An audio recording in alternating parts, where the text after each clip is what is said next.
এই খাবারটি অনেকেরই অনেক পছন্দের, কিন্তু অনেকেই মনে করে অনেক ঝামেলা এই খাবারটি রান্নার বেলায়, তাই সবাই খুব একটা করতে চায় না। কিন্তু যারা এই খাবারটি খুবই পছন্দ করে তারা তো খুব ভালোভাবে রান্না করে খেতে এবং রান্না করতেও পছন্দ করে।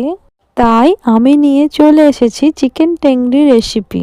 এখন তো এটা বানানো আরো সহজ হয়ে গেছে, কারণ অনেক দোকানেই কাটা এবং পরিষ্কার করা টেংরি বিক্রি হয়। সেখান থেকেই নিয়ে চলে আসুন এবং ঘরে এসে ধুয়ে ফেলুন।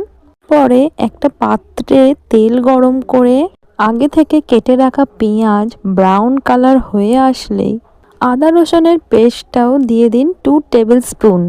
এখানে অনেকটা সময় ধরে কষতে হবে রান্নাটা। তারপরে আমি নুন, হলুদ, লঙ্কা গুঁড়ো এবং জিরে, মরিচ, ধনে একত্রে মিক্সড হয়েছে এই পাউডারটি আমি একেবারে সব দিয়ে দিলাম। তারপরে আমি ভালোভাবে একটু কষে নিয়ে টমেটো কুচিগুলো অ্যাড করে দিলাম। এখানেও আমি অনেকটা টাইম ধরে কষে নিয়েছি। তারপরে আমি জল দিয়ে দিয়েছি।